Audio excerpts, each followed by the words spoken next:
Bonjour à tous les P1. Donc aujourd'hui on va faire un tutorat sur l'ostéologie et la myologie de l'humérus. Donc j'essaierai de vous faire plusieurs tutos pour vous faire réviser vos cours avec ce logiciel qui est en 3D et qui est très pratique. Donc je me lance. On va ici isoler l'humérus pour l'étudier. Alors, donc on va faire apparaître ces différentes parties et les étudier chacune leur tour. Donc ici, on a le corps de l'humérus. Donc le corps de l'humérus, c'est un os long qui se trouve au niveau de la partie supérieure du bras de l'homme. Sa section est cylindrique, enfin ça tend vers le triangulaire. L'os s'étend jusqu'au col chirurgical qui se trouve ici.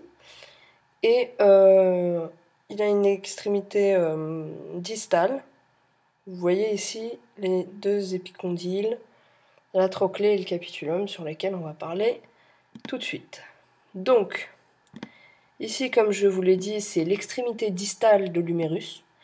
Donc l'extrémité distale de l'humérus, elle s'élargit en formant deux condyles. Donc il y a un condyle médial, ici, et un condyle latéral. Et chacune des saillies, genre, voilà, comme vous voyez ici, ce sont des saillies osseuses. Je vais essayer de zoomer un peu peut-être. Donc ces deux saillies osseuses, donc médiale et latérale, sont respectivement appelées épicondyles. Donc celui-ci c'est l'épicondyle médial et ici l'épicondyle latéral. On se remet en vue antérieure. Donc ceux-ci sont des sites de fixation pour les muscles de l'humérus.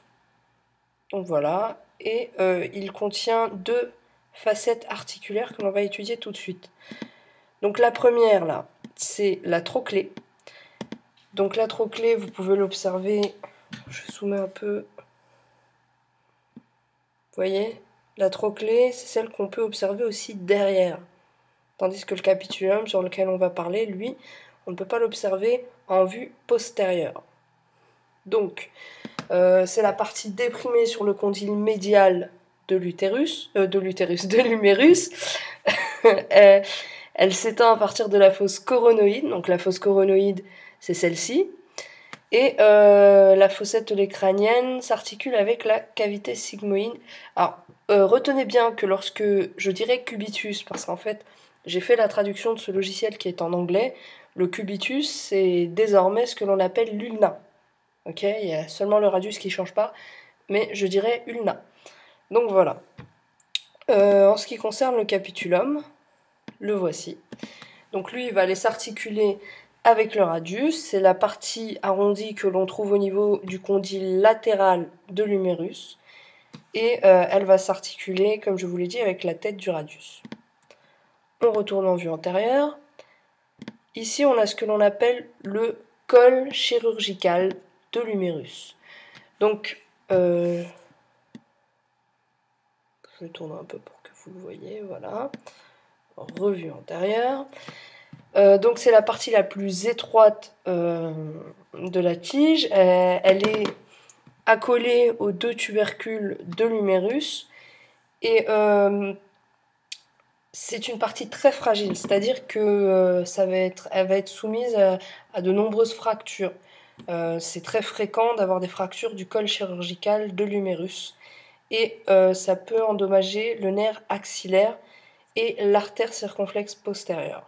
Justement parce que le nerf axillaire et cette artère vont suivre un trajet qui va passer par justement ce col chirurgical. Voilà. Ensuite, ce que l'on a ici, c'est le petit tubercule, la petite tubérosité de l'humérus. C'est une projection latérale à proximité de la tête ici, sur la face antérieure de l'humérus. Donc, c'est un site de fixation aussi pour des muscles de la scapula. Je ne veux pas trop développer là-dessus. On va voir ça à part. Ici, nous avons le grand tubercule. Voilà. Donc c'est le tubercule majeur, c'est une projection latérale située en postéro-externe de la petite tubérosité juste ici. Et donc voilà, donc lui aussi va donner insertion à des muscles venant de la scapula. Et comme je vous l'ai dit encore une fois, on va développer ça dans un autre cours. Je ne veux pas trop vous charger, je veux que vous puissiez, grâce à ces tutos, voir le cours dans des grandes lignes, pour que ça vous simplifie un peu la tâche lorsque vous aurez à étudier les détails un peu plus compliqués. Donc voilà. Le col, quant à lui, la tête de l'humérus. Cette tête a une surface lisse. Elle va former une articulation avec la scapula au niveau de la cavité glénoïdienne de la scapula. Et cette articulation est appelée l'articulation gléno-humérale ou scapulo-humérale. Mais plus couramment gléno-humérale. Donc voilà. Ici, ce petit détail. Le problème avec ce logiciel, c'est que si on ne zoome pas, on ne touche pas forcément la bonne zone. Donc ici, c'est ce qu'on appelle le col anatomique. Donc à ne pas confondre le col chirurgical et le col anatomique. Le col anatomique, c'est là où la capsule articulaire va venir se terminer. Voilà, ne surtout pas confondre ces deux cols, parce que c'est un bon piège pour les étudiants lors des QCM. Donc ici, c'est le col chirurgical, ici, c'est le col anatomique. Là où la capsule articulaire va venir se terminer et englober toute l'articulation gléno-humérale. Donc, est-ce que j'ai oublié quelque chose? I don't know. I don't know. Donc là, on est en vue antérieure. Ah oui, là, on va étudier les surfaces de l'humérus. Donc les surfaces, vous voyez ici qu'on a des lignes. On en a 3. On va avoir cette ligne, juste ici, qui va délimiter l'os. C'est le bord antérieur de l'humérus. Donc la frontière antérieure de l'humérus longe le bord antérieur de l'os entre les surfaces antéromédiales et antérolatérales. Donc ici la surface antéromédiale, enfin vous connaissez un peu ce genre de terme, et antérolatérale ici. Voilà. Donc elle est continue avec la crête de la grande tubérosité, comme vous le voyez ici. Donc je vais dézoomer un peu. Hop. Donc super ce logiciel. Donc là, voici le bord antérieur et elle continue la crête de la grande tubérosité ici. On revient en vue antérieure. Donc là, comme vous vous souvenez, on a la petite tubérosité, la grande tubérosité. Du coup, c'est assez facile de trouver le nom de ces crêtes. Ici, logiquement, on a la crête du tubercule mineur, qui est une crête en bas du tubercule mineur et qui se trouve en position antérolatérale de l'humérus et va former la lèvre médiale du sillon intertuberculaire. Voilà, c'est la crête la plus médiale. Ensuite, celle qui se trouve au centre est bien sûr intertuberculaire, logique. Donc ce sillon intertuberculaire se trouve entre les deux crêtes des deux tubercules et le ligament huméral transverse va s'attacher à ses extrémités. Maintenant, pour l'attachement des muscles, je vous ai dit on va faire la myologie à part, donc je ne vais pas m'éparpiller. Ensuite, logiquement, on a la crête du grand tubercule. Voilà. Donc cette crête de la grande tubérosité, elle va s'étendre en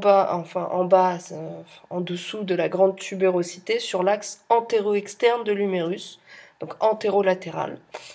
Et il va former la lèvre latérale justement du sillon intertuberculaire.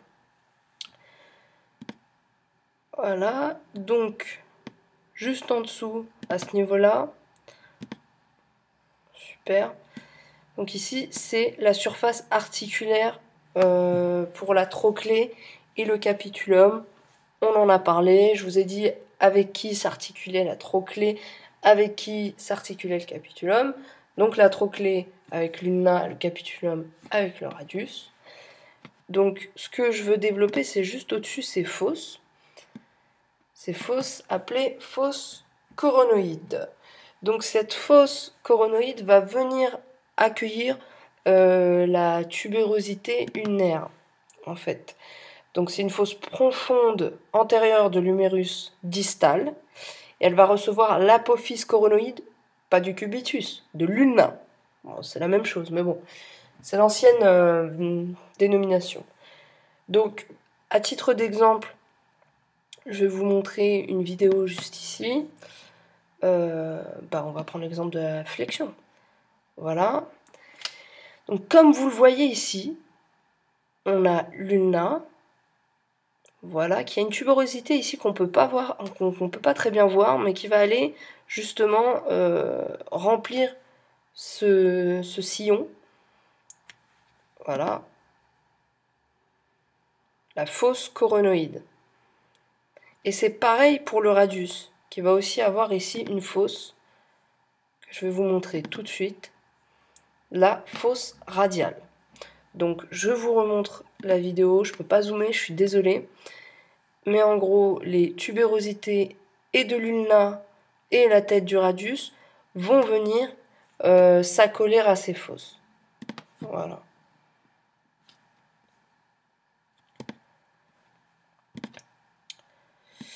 Ensuite de cela, oh là là, je me fais des délires toute seule. Voici la surface antéromédiale. Donc, quelles sont mes notes? Alors, je vous déconseille, enfin, vous pouvez regarder, vous pouvez lire, mais en fait, j'ai moi-même écrit ce qui est écrit là, ici. Ce sont des notes. Donc, ne faites pas attention s'il y a des erreurs de français, parce que parfois, j'ai juste traduit ce qui était en anglais, donc voilà. Donc, justement, la surface antéromédiale de l'utérus se situe entre la partie antérieure, voilà, donc le bord antérieur qu'on a étudié, et les bords internes, autrement dit le bord médial, juste ici. Donc, pour que je puisse toucher ce bord médial, c'est un peu compliqué, donc vue médiale, voilà. Non, c'est pas ça que je veux. Voilà, donc ça c'est le bord médial de l'humérus. Donc le bord médial de l'humérus va du petit trochanter, donc la petite tubérosité plutôt, voilà, et en continuité avec la crête supracondylienne médiale. Donc là voici la crête supracondylienne médiale.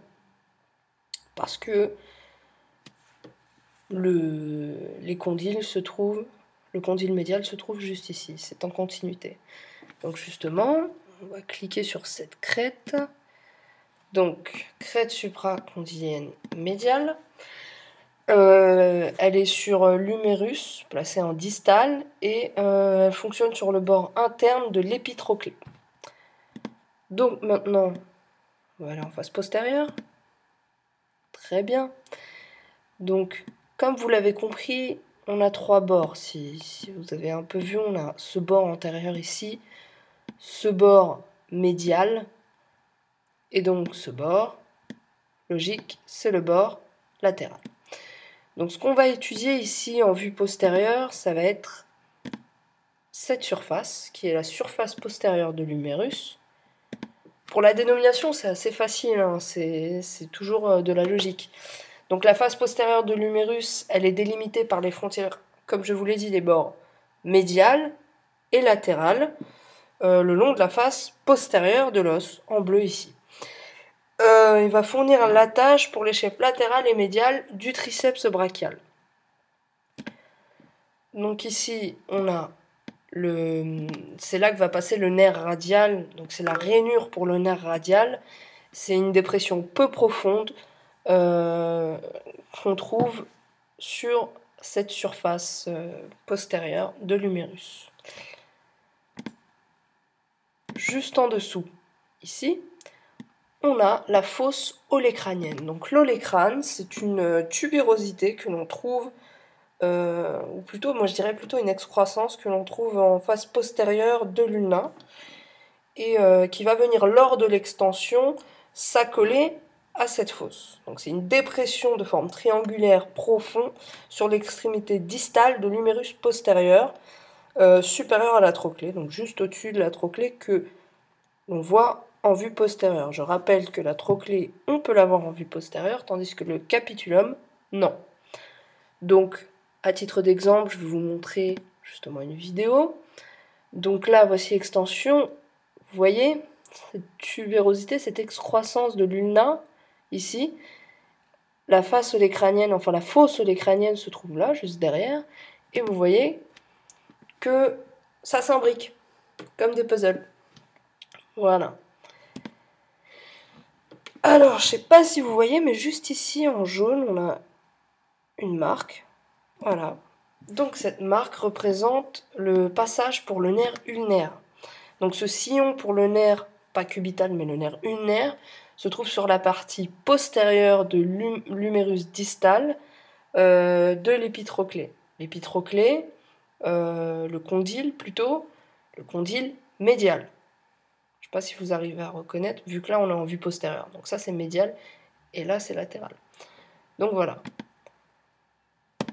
Les condyles, je vous ai expliqué ce que c'était, les épicondyles médial et latéral. On revient en vue antérieure pour étudier cette fois-ci la face qui se trouve entre le bord latéral et le bord antérieur. Donc cette face, logique, elle s'appelle la surface antérolatérale. Voilà. Donc la surface antérolatérale de l'humérus, elle est délimitée par la partie antérieure, le bord antérieur, et le bord latéral, comme je viens de vous le dire. Donc elle va avoir ici ce que l'on appelle une tubérosité, une légère tubérosité assez rugueuse, voilà, sur la diaphyse de l'humérus latéral. Et en dessous, on va voir la crête de la plus grande tubérosité, donc juste au-dessus plutôt. Ici, on a la crête de la grande tubérosité. Donc ce que l'on appelle la tubérosité deltoïde, c'est ce qui va venir accueillir le muscle deltoïde. C'est ici qu'il va s'insérer. C'est son point d'insertion. Donc dans les grandes lignes, nous avons vu les parties de l'humérus. Donc on a vu ces différentes parties. On a vu ces différentes surfaces. On a vu différentes vidéos montrant l'extension et la flexion. Maintenant, on va passer à l'étude de la myologie de l'humérus. Désolé, des fois je fais des blancs, il faut que je réfléchisse un peu. Je suis sur la note 3 aussi. Donc, là, on va étudier la myologie. Ah non, ça c'est pas ça que je veux. Alors, attendez 2 secondes.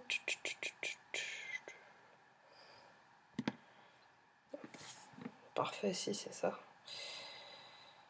C'est pas grave, ce que je vais faire, c'est que je vais enlever la vascularisation, les nerfs, voilà. On se met en vue antérieure, et en fait, ce que l'on va faire, c'est que l'on va étudier les muscles un à un, les isoler, puis revenir à cette image d'origine, et les enlever au fur et à mesure. Donc on va isoler ici le chef court du muscle biceps brachial. Donc le chef court du muscle biceps brachial a une origine sur le processus coracoïde de l'omoplate, donc l'omoplate ou la scapula, pour ceux qui ne voient pas. Donc ceci est le processus coracoïde, donc voici l'origine du muscle, du chef court du muscle biceps brachial, voilà. Ensuite, elle a une insertion sur la tubérosité radiale, juste ici. Et son action est la flexion de l'articulation du coude, la supination et la rotation interne de l'humérus. Donc ce qui est bien, c'est qu'on va avoir une vidéo pour visualiser ça. Donc la flexion du muscle du chef court du biceps brachial. Donc là, vous voyez quelle est sa fonction. il a une action de flexion. Ensuite, on va observer l'action de supination. Vous voyez?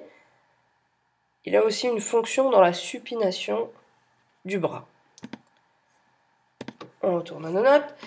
Et il est innervé par le nerf musculo-cutané. Donc je vous montre ça tout de suite. Musculo-cutané.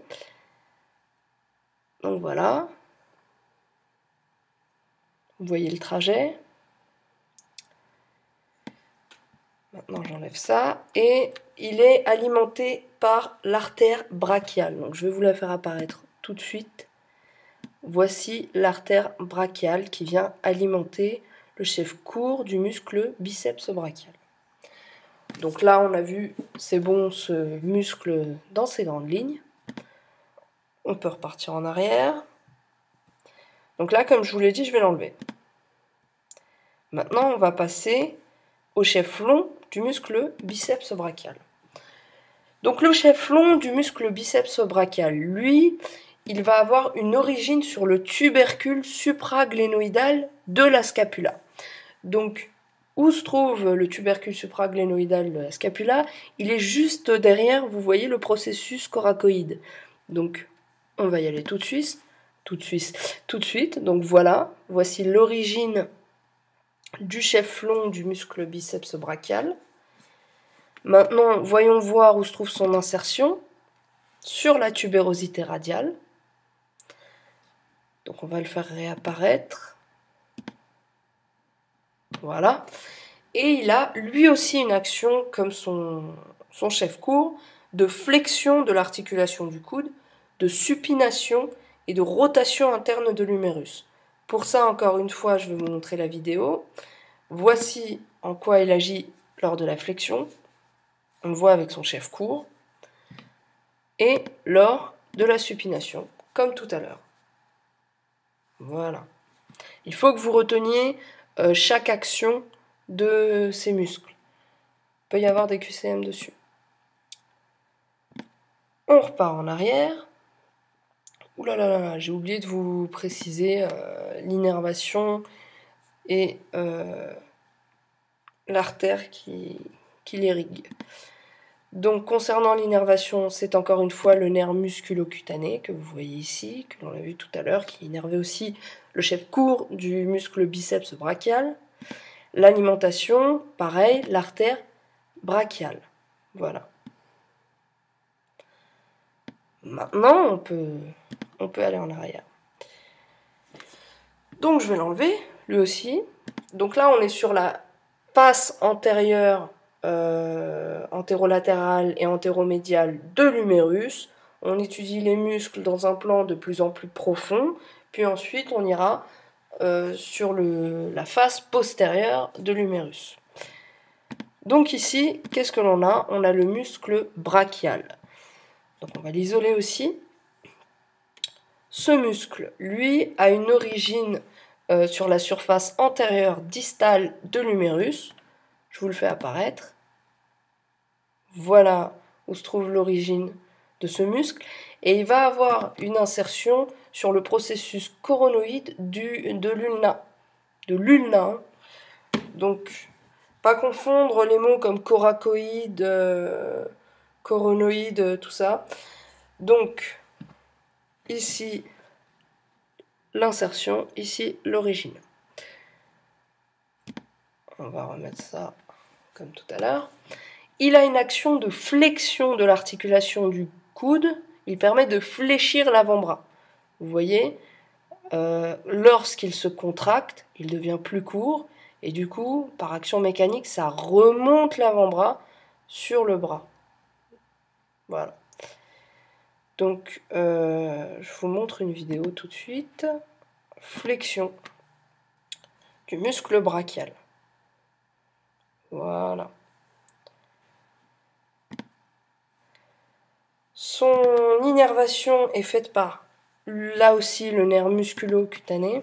Vous savez, les nerfs ont tendance à irriguer le même territoire. Donc on a vu que le nerf musculo-cutané, il irriguait le chef court du muscle biceps brachial, le chef long. Et là, on a le muscle brachial qui lui aussi est innervé par ce nerf musculo-cutané.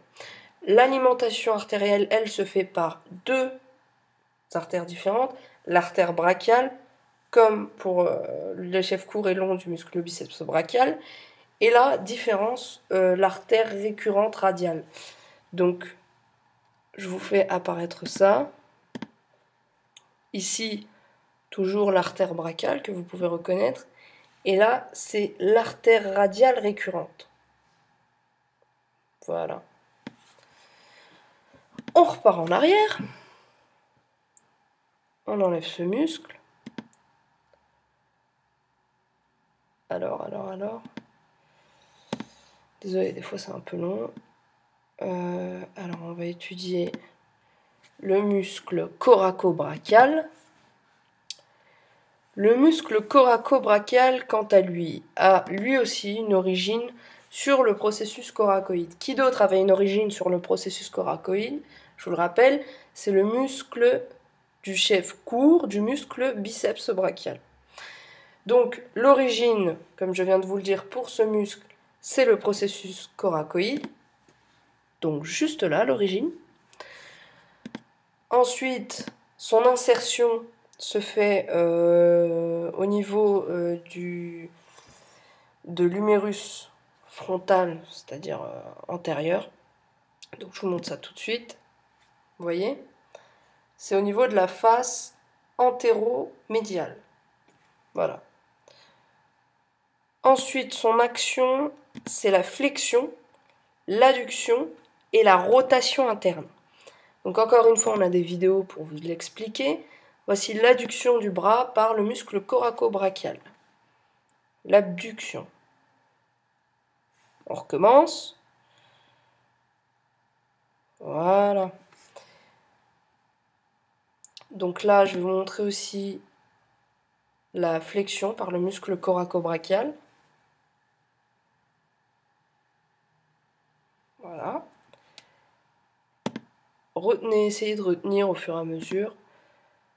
Donc là, on repart sur les notes. Il est innervé, ce muscle, par le nerf musculo-cutané. Je vous le refais apparaître encore une fois. L'alimentation artère brachiale. Donc pareil, il passe là. Il peut y avoir des lésions du nerf musculo-cutané et ça peut entraîner la compression de ce muscle, car il est faible. Donc on repart en arrière. Et là, on va étudier les muscles de l'humérus sur le bord postérieur et sur la face postérolatérale. Donc, antérolatérale ou antéromédial. Là, je suis en train de m'embrouiller dans mes propres propos. C'est antéromédial. Toutes mes excuses. Donc, on va isoler le chef latéral du muscle triceps brachial. Donc, le triceps brachial, déjà, on va le montrer en position postérieure, ce qui sera plus facile pour le visualiser. Il a une origine postérolatérale sur l'humérus proximal. Et donc je vous montre son origine tout de suite. Vous voyez? Son insertion se fait sur le processus olécranien de l'ulna. Donc ce processus olécranien, je vous en ai déjà parlé. Je vais vous montrer ça avec la vidéo après. Donc son action, c'est l'extension de l'articulation du coude. Il va permettre d'étendre le bras. Donc, la vidéo tout de suite. Extension du bras. Vous voyez, le processus olécranien, il est ici. Vous voyez la tâche. Et du coup, la contraction, elle va entraîner une extension du bras. Voilà.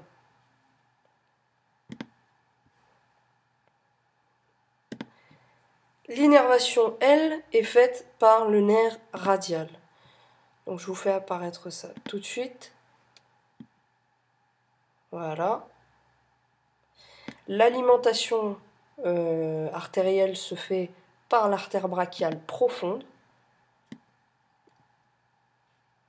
comme vous pouvez le voir. Maintenant, on va attaquer un autre chef du muscle triceps brachial. Donc là, c'était le latéral. Je vais l'enlever. Ici, on a le chef long du muscle triceps brachial. Donc ce muscle-là va avoir une origine sur le tubercule infraglénoïdal de la scapula. Donc on va regarder ça tout de suite. Donc infraglénoïdal, ce qui veut dire en dessous, c'est juste là, l'origine du muscle triceps brachial, le long chef. Attention. On repart en vue antérieure, non plutôt en vue... Ouais, en vue antérieure on le voit bien, mais je vais plutôt le mettre en vue postérieure, vous voyez. Donc là, son origine, puis ensuite il va venir s'accoler à l'olécrane, qu'on ne voit pas là, et qui se trouve sur l'ulna. Il a une action d'extension et d'abduction de l'articulation de l'épaule, et d'extension de l'articulation du coude. Donc on revoit la vidéo. Donc là c'est l'extension du bras. Voilà. Bon, il vous montre pas l'abduction, je vous l'ai montré plus tôt. Donc vous voyez ce que ça peut donner. Donc ce serait des mouvements comme ceci. Ensuite, le nerf qui va aller... alors il y a un bug. Le nerf qui va aller innerver ce muscle, c'est le nerf radial. Voilà. Et l'alimentation, c'est l'artère brachiale profonde aussi, comme le chef court. Voilà. Enfin, le chef latéral du muscle triceps brachial, pas le chef court. On repart en arrière. Maintenant, le muscle triceps brachial médial. On va l'isoler. On a une meilleure vue en vue postérieure. Donc son origine, c'est sur la surface postéro-latérale de l'humérus distal. Et son insertion se trouve, comme les autres chefs du muscle triceps brachial, sur l'olécrane de l'ulna. Donc ici on le voit. C'est ici que se trouve l'olécrane. Voici l'insertion. Donc tous les muscles du triceps vont aller s'insérer sur cette partie-là de l'ulna. L'origine, vous la voyez ici. C'est l'origine de ce muscle. Maintenant, on va enlever ça, on refait apparaître le muscle. Et son action, c'est l'extension de l'articulation du coude. Il y a aussi une vidéo. Alors, voici sa fonction. Il va permettre l'extension aussi de l'articulation du coude. Vous remarquez que les muscles que l'on a étudiés via la vue antérieure servent habituellement à la flexion, tandis que les muscles qui se trouvent dans la loge postérieure servent à l'extension. Donc, innervation nerf radial. Voilà, je repars un peu en arrière. Et alimentation artère brachiale profonde. On repart en arrière. Dernière chose à voir. Après, je vous laisse tranquille. Donc ici, on a ce que l'on appelle le tendon du triceps brachial, cette extrémité terminale du muscle triceps qui s'insère dans l'olécrane. Donc là, vous voyez, c'est lui qui donne l'insertion directe des chefs sur l'olécrane, des chefs du triceps brachial. Donc on s'en sert pour tester le réflexe du tendon profond qui détermine le moteur et les fonctions sensorielles des nerfs rachidiens C7 et C8. Donc voilà pour aujourd'hui. Je reparle à mon muscle système. Je vous referai très prochainement d'autres cours pour vous aider. Je vais essayer d'en refaire un demain. Donc je vous souhaite bon courage, j'espère que vous avez bien compris et n'hésitez pas si vous avez des questions. Voilà. Donc, bonne soirée.